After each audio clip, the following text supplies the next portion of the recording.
Monsieur le vice-président de la République, messieurs les premiers ministres, monsieur le président de la Fédération des entreprises du Gabon, monsieur le président honoraire des entreprises du Gabon, monsieur le président de la FEC, je vous remercie pour m'avoir associé à cette importante réunion de Libreville aujourd'hui.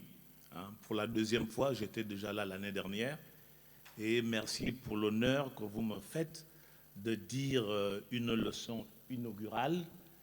Je ne ferai pas comme à l'université, pour des raisons qui sont évidentes.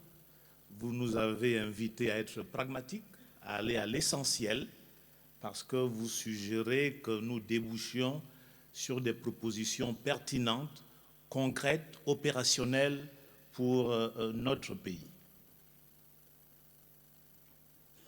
La leçon que je me propose de dire ce matin est intitulée « Des entreprises fortes pour une souveraineté économique », transformer le tissu productif gabonais face aux défis de la ZLECAf. Et je veux tout de suite dire que tout le diagnostic que vous avez posé sur les entreprises fortes est largement partagé aujourd'hui par la communauté académique. Et tout à l'heure, je me permettrai de prendre quelques exemples de ce qui se fait dans les autres pays, que ce soit les pays développés ou les pays émergents. Alors, nous avons proposé une présentation relativement simple, assez pragmatique, pour vous éviter les plans académiques en deux parties, deux sous-parties avec des débats. Donc nous allons commencer par un diagnostic, comme on fait en entreprise d'ailleurs. Ensuite, nous allons apporter une preuve de ce qui se fait déjà au Gabon en matière de transformation et qui montre d'une certaine manière la voie à suivre. Ensuite, nous allons insister sur les verrous, parce que lorsque nous interrogeons les entreprises évoquent les problèmes de logistique comme l'un des obstacles majeurs au développement de leurs activités. Ensuite, nous allons montrer en quoi la future zone de libre-échange continentale africaine, la ZLECAf, peut constituer une opportunité. Enfin, nous allons décliner quelques éléments de stratégie qui ne sont pas exhaustifs, mais vous avez déjà évoqué certains d'entre eux dans le cadre, et nous saluons le dialogue qui est désormais installé depuis la dernière réunion du Haut Conseil de l'investissement, qui ne s'était plus réuni, je crois, depuis fort longtemps, et donc je crois que nous avons besoin de multiplier ce dialogue. Et enfin, nous allons suggérer humblement quelques éléments qui pourraient peut-être inspirer la déclaration de Libreville qui sera faite en fin de journée. Alors, la souveraineté économique, je crois que ce concept est de plus en plus évoqué, mais il faut que l'on comprenne de quoi s'agit-il. Très humblement, il nous semble que la souveraineté économique peut être envisagée au moins de deux manières. Premièrement, de notre point de vue, la souveraineté économique nous invite à développer la transformation locale des matières premières, des produits, de sorte que les exportations portent également, sinon davantage, sur les produits qui sont transformés.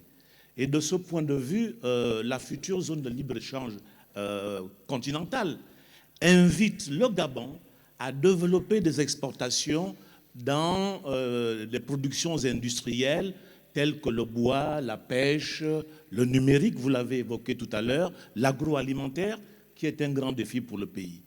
Mais il me semble qu'on peut également envisager la souveraineté économique comme la réduction de la dépendance aux importations. Et c'est une vraie question nationale. Tout le monde le sait, nous avons une grande dépendance vis-à-vis des importations. Le cas des produits alimentaires est peut-être le plus connu, mais également tous les intrants que les entreprises utilisent pour développer des productions, même les produits finis pour les entreprises de commercialisation. Donc, il nous semble que là, la ZLECAf peut permettre aux entreprises gabonaises d'importer les intrants à un coût réduit d'autres pays africains. Elle peut leur permettre également de développer des chaînes de valeur régionales. Et enfin, elle peut permettre aux entreprises gabonaises de substituer certaines importations venues des pays d'Asie et d'Europe. Donc je crois que de ce point de vue, l'intégration africaine est de nature à contribuer au développement du tissu économique national et donc à la souveraineté économique. Mais, comme vous l'avez dit, Monsieur le Président, cette souveraineté, elle ne se décrète pas. Ce n'est pas un slogan. Elle est le fruit d'une grande construction, d'une co-construction avec les entreprises capables de transformer, de certifier, puis d'exporter. Donc, de ce point de vue, en fait, nous devons tous nous inviter à un changement de paradigme. Je vois bien qu'ici, la place de l'État est encore importante. Si l'État protégeait hier par la douane, aujourd'hui, nous devons comprendre que nous allons construire, comme l'a dit le Président, cette souveraineté par la compétitivité de l'offre. Nous avons pour cela un certain nombre de références théoriques. Ricardo, le prince des économistes, qui est l'un des grands théoriciens du développement des échanges et qui montre tout l'intérêt que les pays ont à développer des échanges. Donc ce sont les entreprises, les champions que nous allons évoquer plus tard, qui vont être à l'origine, qui vont être au cœur de ce processus, parce que ce sont les entreprises qui développent les productions. Et sans champions, on n'y arrivera pas. Les exemples sont légion dans le monde où les entreprises ont porté la souveraineté économique et les performances économiques de leur pays. Alors, et ceci est d'autant plus justifié que nous sommes aujourd'hui dans le cadre d'un paradoxe. Deux chiffres. Lorsqu'on regarde nos échanges avec le continent, on peut relever simplement qu'en fait, nous importons très peu du continent. C'est-à-dire qu'aujourd'hui, les importations du Gabon qui proviennent d'Afrique représentent environ 28%, un tiers, ce qui est faible. Autrement dit, nous importons l'essentiel des pays qui sont éloignés, des pays d'Europe, d'Asie, etc. Et aujourd'hui, qu'est-ce que nous vendons au reste de l'Afrique? En fait, nous vendons très peu. Les ventes de nos entreprises au reste du continent ne représentent que 8,9% des exportations. Autrement dit, toutes nos exportations sont orientées vers les pays développés d'Europe, d'Amérique et d'Asie maintenant. Donc je crois que ce chiffre doit nous faire réfléchir sur le potentiel du commerce qu'il y a à développer avec le reste du continent africain. Et aujourd'hui, nous le savons aussi qu'en principe, avant de commercer avec les nations qui sont lointaines, les pays commercent d'abord avec leurs voisins. Et donc, de ce point de vue, nous avons une trajectoire à corriger par rapport à nos échanges. Mais pourquoi cette situation? En fait, pour bien la comprendre, il faut comprendre en fait la structure de notre économie. L'économie gabonaise est reconnue comme une économie de rente parce qu'elle repose essentiellement sur l'exploitation et la commercialisation des matières premières. Tout le monde les connaît, le pétrole, le manganèse, le bois. C'est de là où est tiré l'essentiel de la valeur ajoutée du pays. Alors, de ce point de vue, puisque nous exportons la plupart de nos matières premières à l'état brut, notre économie est exposée aux cours mondiaux. Et on le voit à chaque fois que les cours mondiaux du pétrole sont influencés, les conséquences sur l'économie du Gabonais sont mécaniques. Parce que nous avons un appareil de production faible, faiblement diversifié, étroit, qui transforme très peu. Et de ce point de vue, nous exportons à l'état brut vers les marchés qui, à la limite, sont les plus faciles. Puisque si nous devions exporter chez nos voisins, il nous faudrait transformer. Donc c'est ce que certains auteurs ont qualifié de malédiction des ressources naturelles. Mais en fait, lorsqu'on creuse l'analyse, on se rend compte qu'en fait, la situation est un peu plus grave. C'est que nous avons une structure économique qui est fondamentalement orientée vers l'extérieur. Elle est orientée vers l'extérieur du point de vue de l'offre, on vient de le dire. Et lorsque nous valorisons ces matières premières, nous savons bien qu'une part de la valeur qui est dégagée ne revient pas au Gabon. Et pour la part de la valeur qui est formée au Gabon, nous sommes obligés encore d'envoyer des montants énormes à l'étranger pour l'importation des entrants ou des biens finis. Donc, une fois encore, l'économie est orientée vers l'intérieur. Et lorsque la production est réalisée, il faut rémunérer les facteurs de production. En raison de la nationalité étrangère, de bon nombre d'unités de production, les dividendes sont rapatriés à l'extérieur, y compris même les salaires, puisque, comme vous le savez, nous qui habitons à Kanda, nous n'avons que des domestiques burkinabés, mais ils envoient tous leurs revenus à l'étranger. Donc, de ce point de vue, l'économie est trop orientée vers l'extérieur. De la même manière, du côté de la demande, nous importons beaucoup de l'intérieur.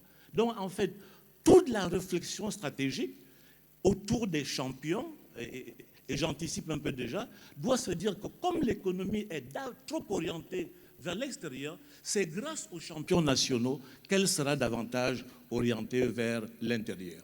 Alors, l'ASLECAF. L'ASLECAF, c'est une vraie opportunité. Et comme le disait le président tout à l'heure, nous devons nous y préparer maintenant. Nous ne devons pas avoir peur de l'ASLECAF. De toute manière, elle va se faire, même sans nous. Voyez-vous, ça ne dépend pas que du Gabon. L'ASLECAF, c'est 54 États africains qui vont être ensemble, 90% des lignes tarifaires, c'est-à-dire qu'on aura un démantèlement progressif des droits de douane sur l'essentiel des marchandises. C'est des règles d'origine. Ça veut dire qu'on va regarder à chaque fois où est produit un bien, une marchandise. Est-ce qu'il a été transformé au Gabon ou pas? Et donc, c'est la raison pour laquelle le président avait parfaitement raison, que nous n'avons pas d'autre choix. Il faut que les entreprises se mettent aux normes pour transformer. Ensuite, les protocoles vont porter sur les biens et services, sur la propriété intellectuelle, sur le commerce numérique. Et de ce point de vue, depuis Adam Smith, on sait que le commerce, l'échange, est à l'origine de l'opulence et de la richesse des nations. Et donc, nous devons entrer dans la ZLECAf avec sérénité, mais en sachant que nous avons des défis à relever. Donc, juste quelques chiffres. Il s'agit d'un marché de 1 milliard 400 millions d'habitants. Nous, on est un petit marché de 2 millions. Je crois que vous demandez à une entreprise, vous préférez quoi? Un marché d'1 milliard ou un marché de 2 millions? Je crois que le grand frère Koko va vous dire non, je préfère m'adresser à un marché de 1 milliard. Donc voilà, avec un PIB cumulé de plus de 3 000 milliards, un commerce intra-africain aujourd'hui qui est encore faible, mais pour lequel les projections disent qu'il va augmenter. Alors, nous, au Gabon, nous avons le PNCD, donc qui annonce en fait la nécessité de l'intégration régionale comme pilier et les théories du commerce international qui nous éclairent sur tous les bienfaits d'un commerce à grande échelle, notamment la question des économies d'échelle, puisque, comme vous le savez, les entreprises sont confrontées à des coûts. Alors, je crois que nous devons aborder ce débat avec sérénité. Est-ce qu'il faut avoir peur? Est-ce qu'il ne faut pas avoir peur? En réalité, nous devons comprendre que certaines questions qui peuvent apparaître à l'évidence comme des menaces peuvent également être des leviers. Est-ce que le Gabon va être submergé, nos marchés, par tous les produits qui vont venir de l'étranger? Oui, les produits viendront de l'étranger. Je crois qu'il ne faut pas se le cacher. Les produits que nous n'avons pas peuvent venir de l'étranger. Mais en même temps, nos produits transformés auront un accès préférentiel. Donc, à chaque fois, nous avons un levier que nous pouvons mettre en œuvre grâce à des entreprises fortes. Pour l'État aussi, je crois qu'il y a des interrogations sur la diminution des recettes douanières, qui est un poste important pour les recettes de l'État. Oui, les recettes douanières, en effet, vont baisser, il faut le reconnaître, à terme, mais en même temps, nous avons une base de croissance plus élargie des emplois et de la fiscalité. Autrement dit, ce que le Gabon pourrait perdre sur les recettes douanières, il va le gagner parce que la croissance va créer des emplois et donc des impôts directs, alors qu'aujourd'hui, nous avons une fiscalité davantage indirecte. C'est un peu ces mutations que nous devons préparer. Là aussi, est-ce que nous allons subir l'ouverture? Oui, l'ouverture ne doit pas être subie. Nous devons considérer que nous pouvons choisir notre ouverture, nous pouvons l'encadrer par les règles d'origine et cela implique la mise à niveau et le dialogue permanent entre l'État et les entreprises. De la même manière, la question des champions. Est-ce que notre marché sera submergé? Est-ce que votre collègue Aliko Dangote viendra au Gabon? Ou Tony Elou, c'est ça? Est-ce qu'ils viendront au Gabon? Oui, mais nous aussi, nous avons nos champions, ils sont là, et nous avons des bons exemples du comportement de nos champions à l'international. Nous pouvons être fiers d'une banque nationale qui a une moyenne entreprise, qui a engagé une stratégie d'internationalisation remarquable au cours des 10 dernières années. Ce qui fait que nous, les enseignants, qui sommes à chaque fois appelés en mission, quand nous avons une mission dans une ville africaine, nous sommes fiers de leur dire que c'est la banque de notre pays. Voilà. Merci, Monsieur le Président, de l'exemple que vous avez montré. Voilà. Alors, donc, mais il faut être réaliste. Nous partons d'une situation relativement difficile, il faut le reconnaître. Mais les réformes devront nous amener effectivement à évoluer. Ici, nous vous proposons ce qu'on appelle la courbe de la valeur ou la courbe du sourire. Alors, on n'a pas mis les yeux, c'est ce qui manque, mais vous voyez à peu près la forme de la courbe. Cette courbe est intéressante parce qu'en fait, elle analyse ou elle décrit le processus de production dans un contexte international en tenant compte de la valeur.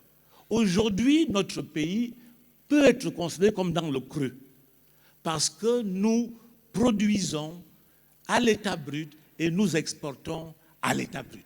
Autrement dit, nous n'avons pas de marge.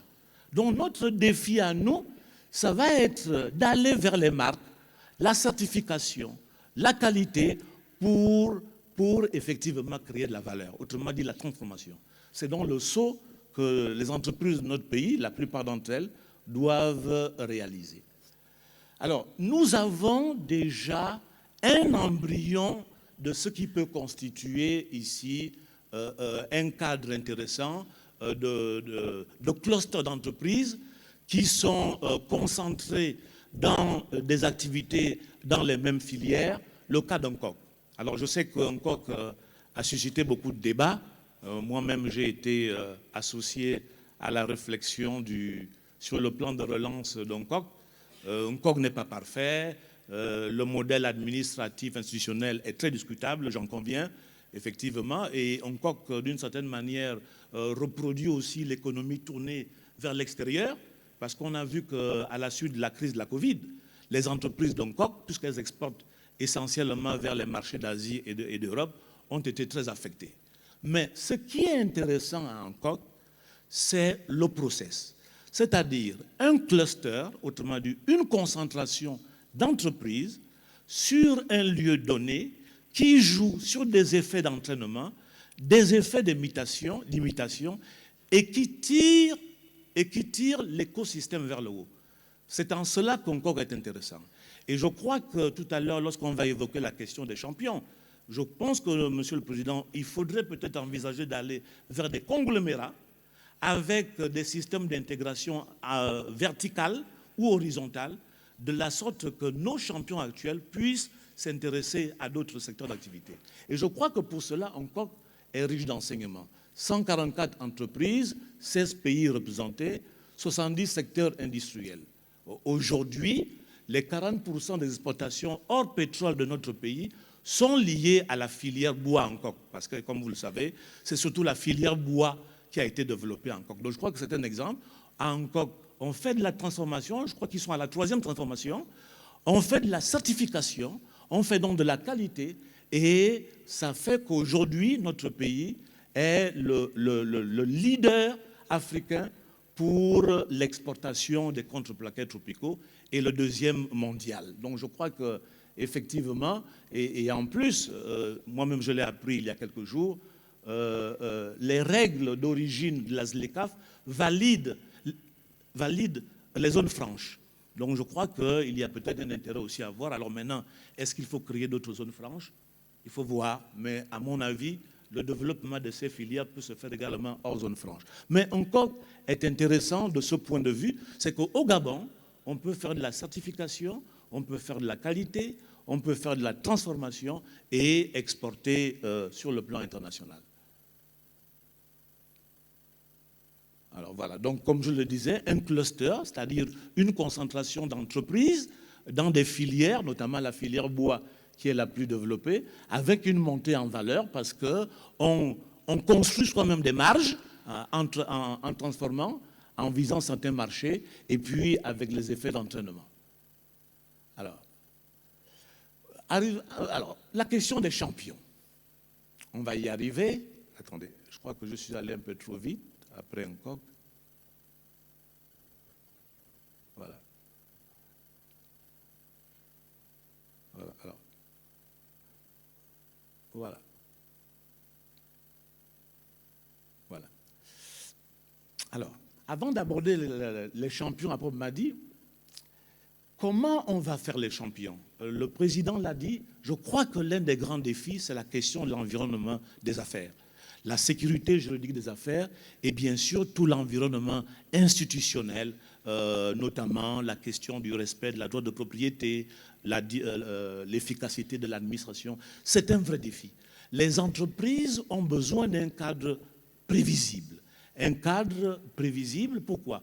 Parce qu'en fait, les entreprises, mais les agences économiques de manière générale, prennent leurs décisions sur la base de leurs anticipations.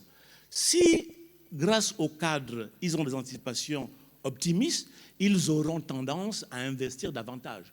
En revanche, s'ils ont des anticipations pessimistes, ils vont moins investir. Donc la question des règles du jeu, de leur stabilité, de leur clarté, la question du respect des droits de propriété est très importante. Il y a aussi le levier financier, fiscal, la question de la dette. Tout à l'heure, je vais évoquer la question du financement. Les entreprises, lorsque nous avons fait une enquête dans le cadre de la Banque centrale, il y a quelques années, lorsqu'on a interrogé les entreprises, 121 sur un échantillon de 200 sur les investissements, on voit que sur la période 2018, 2019, 2020, les entreprises enquêtées ont investi près de 11 000 milliards de francs CFA. Et pour les années suivantes, elles attendaient à environ 10 000 milliards de francs CFA. Donc ça veut dire que nos entreprises investissent. Mais la question de la dette peut jouer comme un levier pour qu'elles se recapitalisent. Donc je crois que dans le cadre du dialogue avec le secteur public, cette question peut être évoquée. Bien sûr, les entreprises, et je suis relativement d'accord avec elles, sollicitent également un accompagnement ciblé dans le cadre de la réunion du Haut Conseil d'investissement, dans le cadre des champions nationaux. Je crois que c'est une question qui peut être également évoquée. Alors, la question des champions. La question des champions est déterminante.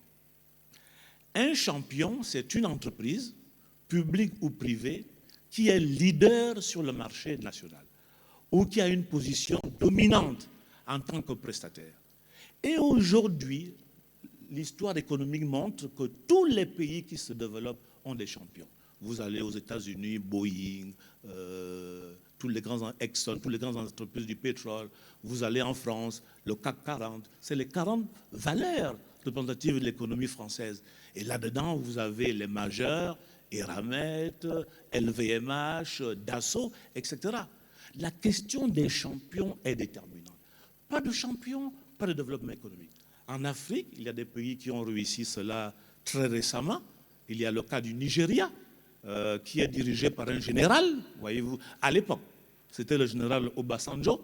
Nous aussi, comme nous avons un général à la tête du pays, je crois qu'on peut être optimiste. Le général Obasanjo a réuni les grands chefs d'entreprise. L'idée était simple. Comment les entreprises nigérianes peuvent d'abord développer leurs activités au Nigeria, autrement dit développer des conglomérats, et ensuite devenir des majeurs à l'international.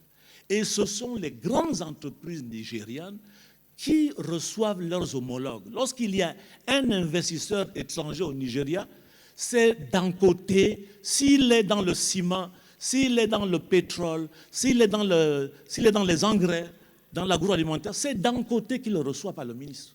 Le ministre est là pour faire la régulation, pour l'accompagnement. Autrement dit, nous devons aller vers cette logique. Et aujourd'hui, on les appelle l'équipe nationale. Il y a un ici qui est un peu chez nous, c'est Tony Eloumelo, service financier, mais pas que. Il est aussi dans l'agroalimentaire, il est aussi dans l'hôtellerie. Et donc, il nous faut ces champions-là. Et comme vous savez, nous sommes aujourd'hui Nous sommes dans un contexte de Coupe du Monde. Il n'a échappé à personne. Vous avez vu que les équipes nationales qui ont des grands champions se sont qualifiées depuis le deuxième match. Hein, vous avez dû voir les deux anciens finalistes, l'Argentine et l'équipe de France. Messi a marqué 5 buts. L'Argentine était qualifiée dès le deuxième match. Kylian Mbappé a marqué 4 buts. La France était qualifiée dès le deuxième match. Les journalistes ont reproché à Ousmane Dembélé de ne pas avoir le niveau du ballon d'or qu'il a au PSG. Hier, il a planté 3 buts. Plus 1, voilà. Donc les champions, ce sont les champions qui marquent les buts. Ce sont les champions qui font gagner les économies. Même chose au Brésil. Vinicius Junior, 4 buts, le Brésil est déjà qualifié. Donc il nous faut nos champions. Il nous faut nos champions. Ce sont les champions qui vont nous faire gagner. Il nous faut nos champions. C'est très important, les champions économiques. Et là, nous proposons quelques marqueurs, comment l'État peut mettre une politique d'accompagnement pour nos champions. C'est cela l'avenir du Gabon. De mon point de vue, ce sont les champions, nos champions ici, qui vont porter la diversification de l'économie gabonaise. Ce sont eux qui connaissent mieux l'économie gabonaise. Ils ont des capacités managériales, des capacités techniques. Ils ont aussi des capacités financières. C'est eux qu'on doit accompagner pour porter l'économie gabonaise. Alors, quelques leviers. Oui, les leviers ne manquent pas. Quelques verrous. Les verrous ne manquent pas. Tout à l'heure, je vous évoquais une enquête que nous avons menée dans le cadre de la Banque centrale. Lorsqu'on a interrogé les entreprises, quels sont, selon vous, les principaux obstacles au développement de vos affaires? Toutes les entreprises ont évoqué majoritairement les questions de logistique, les questions de transport et de logistique. Elles sont liées aux difficultés des infrastructures, elles sont liées aux coûts du fret, à la logistique. La logistique, c'est simple, c'est toutes les opérations qui permettent d'apporter un produit, une matière première d'un point à un autre.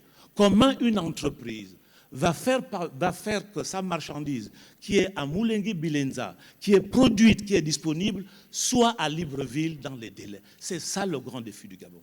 Donc je crois que cette question doit faire l'objet d'une attention particulière, la question des logistiques, avec bien sûr la question des infrastructures, des coûts et du corridor. Et puis, alors je pense que Monsieur le Président, là, on peut vous suggérer quelques éléments de feuilles de route, mais vous-même vous les avez déjà évoqués. D'abord, la mise aux normes, elle est très importante, hein, la certification des produits. Il est bon que les entreprises de la FEG soient déjà un peu dans cet esprit à chaque fois qu'elles produisent, hein, certifier les produits, prospecter les marchés, mais ça, vous savez le faire déjà mieux que quiconque. Il y a aussi la question des investissements.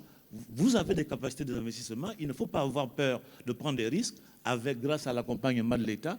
Alors, dans la transformation, il y a des défis. Hein, notamment, vous avez évoqué le défi des compétences. C'était une vraie question. Alors, l'enseignement supérieur a commencé un peu à bouger sur cette question.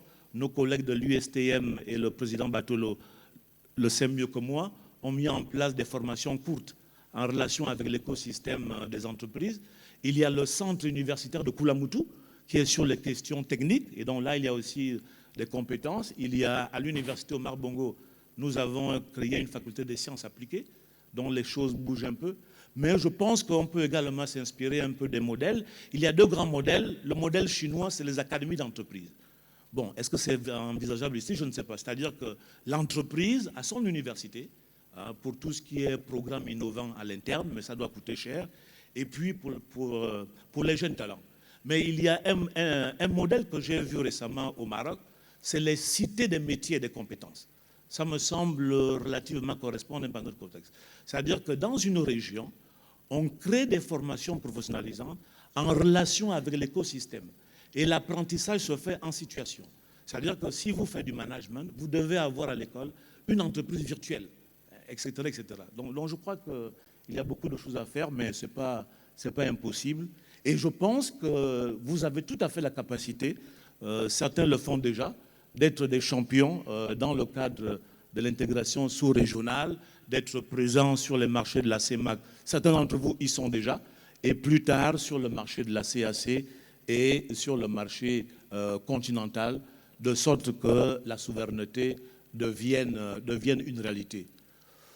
Pour terminer, quelques idées, si vous avez besoin de lire quelques auteurs économistes qui parlent de ces questions-là, Adam Smith, le marché, l'importance du marché, Prebisch et Singer, Porter, la compétitivité, les clusters, comment une entreprise construit sa compétitivité, comment elle construit son offre, Hirschman, Rodrigue, Acemoglu, les institutions, vous avez raison, la question du cadre réglementaire, du cadre institutionnel, et puis voilà, donc je pense que c'est ça, la souveraineté économique, elle ne se décrète pas, c'est une co-construction portée par les entreprises, entre les pouvoirs publics et les entreprises dans le cadre d'un dialogue permanent. Chacun a son rôle. L'État, c'est la sécurité juridique, les infrastructures, le cadre institutionnel et les entreprises. C'est votre métier, vous savez le faire, chacun a son métier. Investir, transformer, certifier, atteindre la taille critique et conquérir